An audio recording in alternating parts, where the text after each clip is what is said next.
fomentando la educación financiera. Esto es Impacto Económico.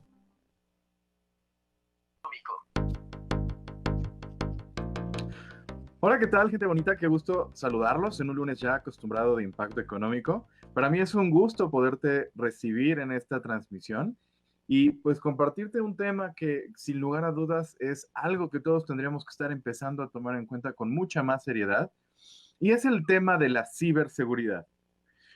Pregúntate, ¿qué tan seguro es la cantidad de información que tienes en tu computadora o a lo mejor en tu celular? ¿Será que solamente tú puedes accesar a ella o será que algunas otras personas pueden estarte espiando, pueden estar revisando qué es lo que pasa con tu teléfono, qué es lo que pasa en tus cuentas de diferentes plataformas, en tu Facebook, en tu Instagram? ¿Realmente estamos teniendo todos la suficiente precaución para evitar que pues personas utilicen nuestra información o que se roben nuestros datos? Quédate con nosotros y el día de hoy seguramente los expertos y un invitadazo que tenemos de lujo te van a dar las mejores recomendaciones y pues en una de esas y hasta vas a descubrir cosas que no sabías respecto a lo que puede pasar con tu ciberseguridad. Pero bueno, antes de comenzar, me gustaría invitarte a que nos sigas a través de todas las redes sociales, no solamente aquí en esta plataforma, sino también, pues puedes seguirnos en Facebook, donde normalmente vas a encontrar las transmisiones en vivo, y también en Instagram, en Twitter, como Impacto Económico, Impacto.económico. Ahí vamos a ver todo el tiempo tips, vamos a ver ideas que te van a ayudar, pues, a reconciliarte con tu monedero y encontrar una forma de llevar tus finanzas personales a otro nivel. El día de hoy, pues a partir de un gran apoyo que es pues la tecnología, porque te cuento, la ciberseguridad es una realidad. Cada vez se vuelve más relevante lo que tenemos que hacer y es que ya no alcanza solamente con tener un antivirus instalado en la computadora. Conforme ha pasado el tiempo, la gente ha encontrado formas cada vez más creativas de accesar a tu computadora, de accesar a tu celular y de, pues básicamente, vulnerar toda tu información. Y esto no solamente nos pasa a las personas, también le pasa a las empresas, le pasa a los gobiernos. Y la pregunta es, ¿qué podemos empezar a hacer nosotros para, pues, protegernos ante esta situación?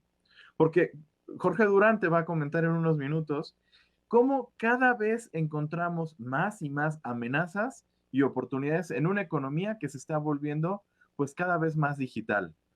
¿O no es así, mi estimado Jorge? Muchísimas gracias, muy buenas tardes. Efectivamente, como tú lo comentas, pues en tema de lo que es la economía digital, pues encontramos muchísimas oportunidades, pero también encontramos muchas amenazas. Hablamos de amenazas desde que comienza la tecnología. Sabemos que la tecnología ha ido desplazando poco a poco al hombre en tema de que pues ya todo es más robotizado, todo se utiliza maquinaria para poder dominar la tecnología en México. Sin embargo, pues al ser desplazado el hombre, pues existen algunas otras oportunidades en las tecnologías de la información y de la comunicación para poderle dar trabajo al hombre a través de esta tecnología, a través de la digitalización, a través de ser más proactivos en el tema de las TIC, de las tecnologías de la información y de la comunicación. Es que pues debemos ser más resilientes en temas digitales y nos tenemos que adaptar a los cambios que va imponiendo la economía digital, por lo cual pues nosotros debemos formar muchas habilidades, competencias tecnológicas, y déjame decirte, pues es algo de lo que nosotros carecemos en México. No todos estamos en el tren de la tecnología, no todas las personas tienen las mismas habilidades, no todos tienen la misma edad para poder enfrentar este tema de la tecnología. Y sin embargo, pues nos vamos enfrentando, por ejemplo, a problemas tecnológicos, pues, como hemos hablado en otros programas, una mala calidad de internet, nos enfrentamos a situaciones que la gente no está capacitada, pero lo principal y de lo que estamos hablando del día de hoy, nos enfrentamos a amenazas tecnológicas en temas de robo de información, hackeos, clonaciones, robos de identidad, clonaciones de tarjetas de crédito. Y esta es una situación bastante complicada porque pues, la mayoría de nosotros en algún momento pues, hemos sido vulnerados, hemos sido afectados en nuestra economía. Y pues, ¿qué pasa? Pues simplemente que no hay quien te responda. Y esto es porque pues, nosotros no somos cuidadosos, no tenemos la capacidad de poder enfrentarlo. Algunas veces, por ejemplo, y en algún momento yo estuve trabajando con algún tipo de equipo que tenía tecnología o software pues pirata, ¿no? Y según tú lo haces por proteger tu economía. Sin embargo, sabemos que las consecuencias de tener software piratas pues pueden afectarte a mediano y largo plazo, pues en temas de hackeo, robos de identidad, clonaciones. Entonces, debemos entender que este tema de la amenaza tecnológica pues es un tema bastante serio y que nosotros debemos tener bien protegidos nuestros equipos. Debemos entender que si nosotros queremos tener una buena tecnología, un buen equipo, debemos entender que la protección de nuestros equipos son básicos, son totalmente indispensables. Debemos subirnos a este tren de la tecnología entendiendo cómo funciona, y por eso es importante que nuestros compañeros nos expliquen cuáles son las amenazas, cuáles son las situaciones que se presentan más comúnmente aquí en México. Sí, sin lugar a dudas, porque volvamos al mismo punto. Conforme la vida va dependiendo más de la tecnología, o sea, como ya está siendo una realidad, la pandemia nos ha dado la oportunidad de descubrir que prácticamente todo lo podemos manejar muy bien también con la tecnología. Entonces, ¿qué relevante se vuelve todas estas acciones que podemos empezar a hacer? Pues para protegernos, para cuidarnos, para que las amenazas digitales, que nos va a platicar América Muñoz, realmente pues no se vuelvan tan vulnerables, no nos vuelvan tan vulnerables ante toda la delincuencia que hoy por hoy también está evolucionando y también está cambiando su forma de atacar a la gente inocente, llamémosla así, ¿no? Pero cuéntame, América, ¿cómo está México el día de hoy con las amenazas digitales? Hola, ¿cómo están? Es un gusto estar con ustedes nuevamente.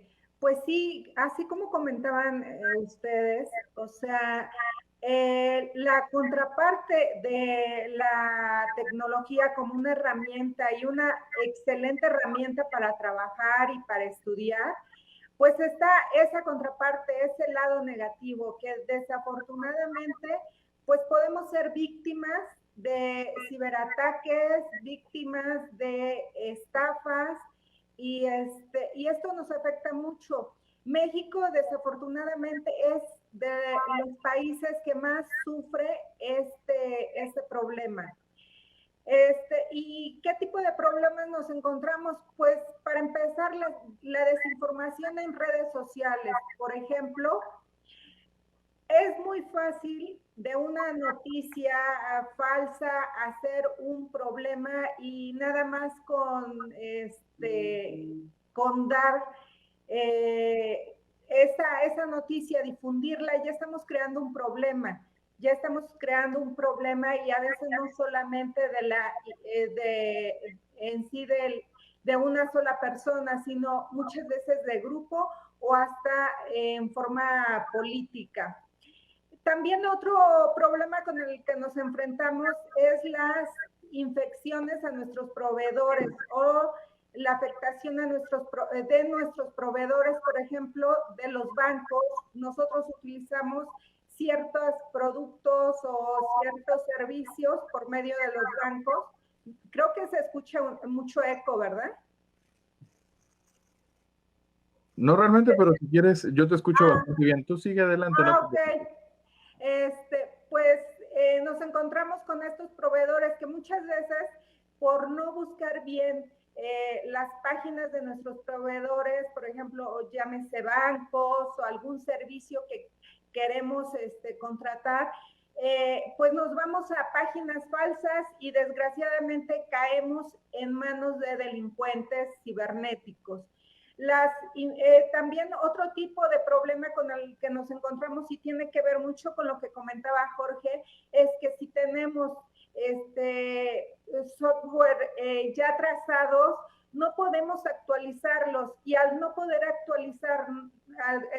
actualizarlos, eso nos va a provocar que seamos vulnerables a ciertos ataques que se llaman tipo gusano. Entonces, es muy importante ir actualizando nuestros equipos. También otro problema con el que nos encontramos es el robo de identidad, el robo de credenciales. Esto quiere decir que, pues, si nosotros no tenemos unas contraseñas seguras y también si contratamos, no sé, plataformas digitales que ahora son, no sé, para música, para escuchar música o para ver películas o series de televisión. Muchas veces este tipo de usuarios y contraseñas pues se roban y pues ya son pérdidas para las compañías, pero también pérdidas para nosotros porque estamos utilizando un servicio que posiblemente no nos esté funcionando adecuadamente porque a lo mejor ya nos hackearon o nos robaron nuestra contraseña y pues a nosotros estamos pagando un servicio que posiblemente ya esté hackeado. También se ha dado mucho en México las estafas y digamos así que sobornos o estafas con monedas de Bitcoin o criptomonedas. Esto funciona que se meten hackers a tus cuentas, tus redes sociales, tus correos o tu WhatsApp y te mandan mensajes que tienen secuestrada toda tu información, tienen acceso a toda tu información y que por medio de pornografía y algo así, y que tienes que depositar cantidades de dinero, bueno, más bien tienes que pagar con criptomonedas para que liberen tu información, y eso es un tipo de estafa. Y no necesariamente, a veces no necesariamente tienen tu información, pero si tú no fuiste cuidadoso con cerrar tus equipos y tener un buen antivirus, pues posiblemente sí la han hackeado y tengan este tipo de información. Entonces, es muy importante saber cómo a nosotros nos ha afectado ese tipo de cosas y ese tipo de prácticas. Absolutamente, absolutamente. Y yo creo, voy muy alineado contigo, hay que tener como mucha claridad respecto a nuestra información, ¿no? Porque por un lado, pues probablemente mi información no es tan sensible, digámoslo así. Mi información a lo mejor no tiene que ver con la receta secreta de un negocio y pues solamente son mis datos personales, mi cuenta, mis, no sé, archivos que yo tenga de la universidad o algunas fotografías, etcétera. Entonces, ¿a esto qué va a pasar? Pues probablemente la estrategia a seguir sea una especie de respaldo para que si alguien me secuestra mis datos, como bien mencionabas ahorita, América, pues sí, seguramente yo tengo una forma de recuperarlos. Pero qué problemático puede llegar a ser esto para una empresa en donde pues no solamente es su información, sino información de clientes, y pues eso se llevan las cosas a otro nivel de sensibilidad. Y abre la cuestionante, ¿no, Arturo? ¿Qué podemos hacer? Más bien, ¿será que verdaderamente la ciberseguridad está al alcance de todos? ¿O que pues habrá que pensar que no todas las empresas pueden accesar a ella o no todas las personas? ¿Qué nos puedes contar al respecto, amigo? Hola Nacho, amigos, les saludo con un gran gusto. Extraordinaria semana que sea llena de logros. Fíjate, Nacho, que muchas veces nos cuestionamos y preguntamos, ¿realmente cuando escuchamos el tema de ciberseguridad dices, como que lo vemos un poco lejos, lo vemos un poco como un tema muy sofisticado y donde quizás asumimos que solamente es para grandes empresas o inclusive no aplica para las personas? Pero te tengo una buena noticia. Hay para todos los presupuestos y hay desde los aspectos más básicos donde yo sí puedo aplicar un tema de ciberseguridad. Y voy a comenzar desde uno muy básico. Tu Wi-Fi hoy tienes que ponerle una contraseña que sea un poco más compleja de acceso. De esta manera tú evitarás que además de que se cuelguen, ¿verdad?, de tu línea, vas a evitar que alguna persona busque accesar a tu información a través de tu cuenta Wi-Fi y que pueda penetrar en tus equipos. Entonces, esto quiere decir que sí es accesible para todos y podemos empezar a controlar desde adentro, es decir, desde mi casa, desde mi negocio, controlando mis cuentas de Wi-Fi. Pero no solo eso, no solo voy a tener un control, digamos, de mi empresa hacia el exterior, también puedo tener un control interno. ¿Y por qué refiero esto tan sencillo? Porque si nosotros en algún momento dado le damos las cuentas a todo el personal y si por ahí alguien del personal juega medio chueco y se nos mete, por ejemplo, a revisar temas de nuestras ventas debido a que él sí tiene acceso a nuestras cuentas de Wi-Fi interno. Entonces, inclusive internamente, yo puedo subdividir mi Wi-Fi para que ciertas cuentas solamente le dé acceso a ciertas personas y no que quede de manera general para toda la organización. Entonces, ¿cuál es mi respuesta? Sí hay acceso para todos y empieza desde algo tan básico que es tu Wi-Fi. Asegúralo para que te evites un gran dolor de cabeza por tu personal o por algún vecino o algún maldoso que quiera entrar a tu red. Sí, sin lugar a dudas, siempre existe esa persona que se quiere colgar del internet de los vecinos, ¿no? Y que pues al fin y al cabo los equipos dan para que estando a unos cuantos metros una casa de otra, pues se puedan compartir entre comillas el internet.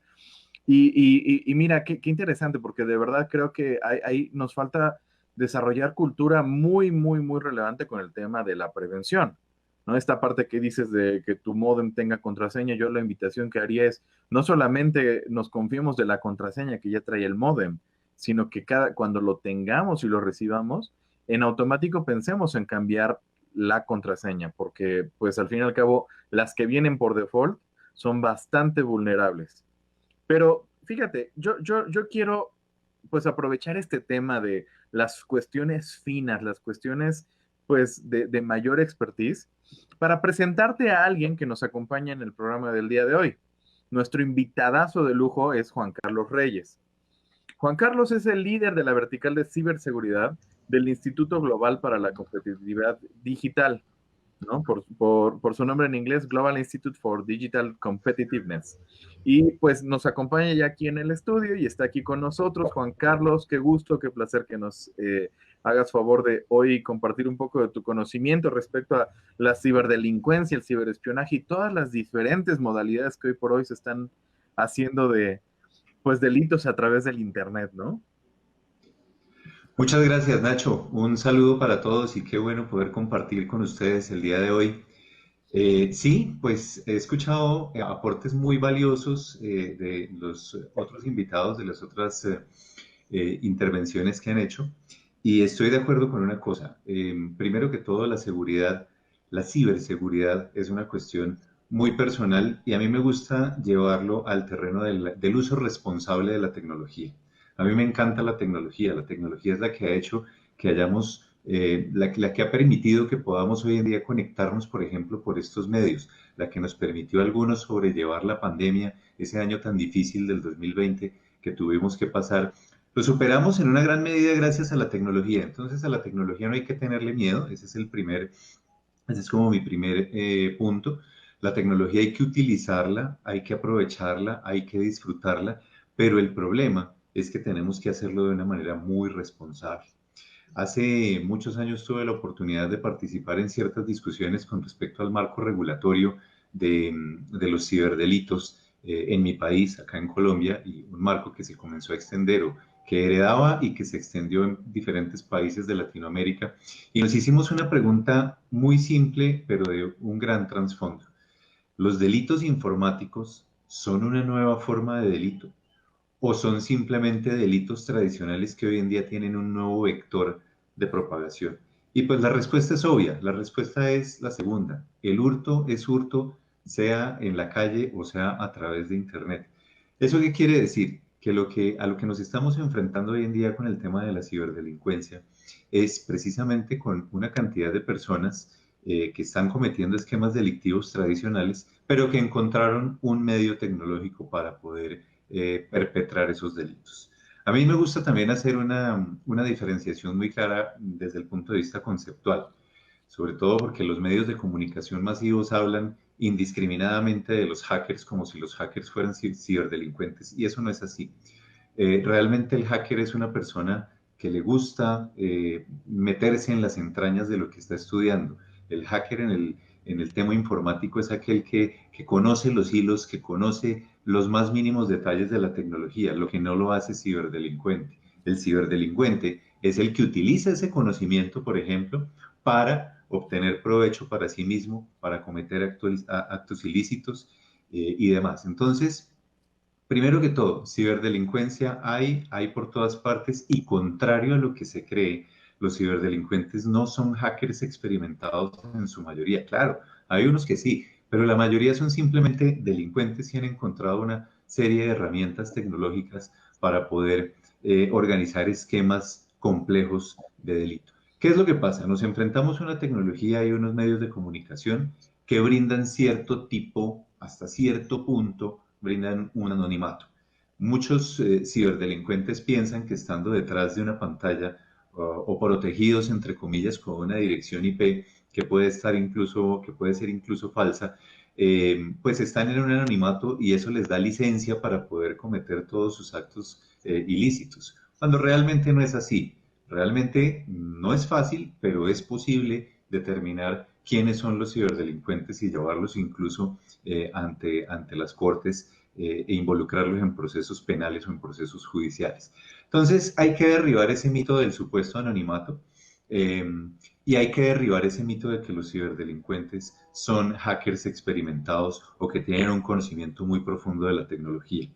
Nosotros hemos visto, y cuando digo nosotros me refiero no solo al instituto, sino a mi compañía antifraude, hemos visto desde hace muchísimos años la evolución de todas las tendencias delictivas, específicamente cuando se trata de informática.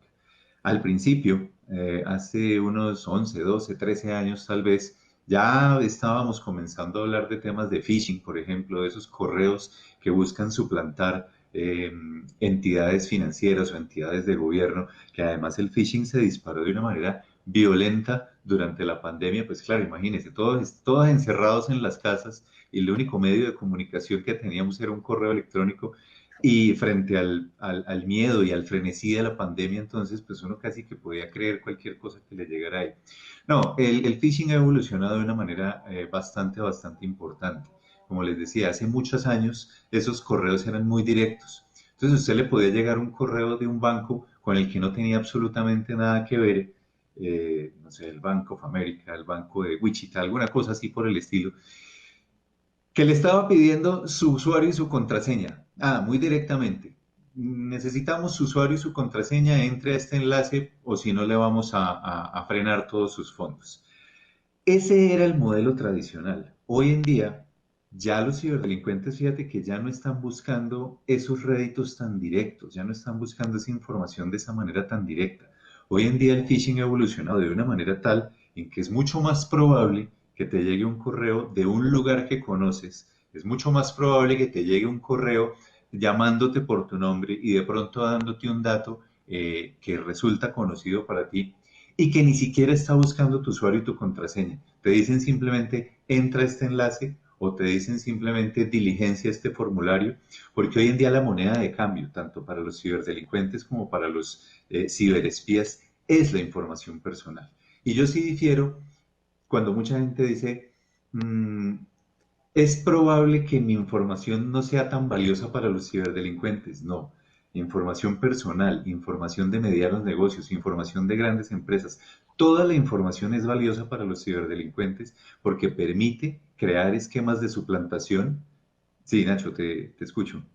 Sí, fíjate, esto que me estás mencionando me llama mucho la atención, ¿no? Cómo realmente la gente que te persigue con un fin delictivo puede generar tu información. Y creo que es muy significativo con una duda que tenemos aquí de Dana Sánchez, que nos pregunta, bueno, nos comenta, ella dice que le gusta viajar y que suele conectarse en redes Wi-Fi públicas. ¿Qué clase de riesgo puede tener ella?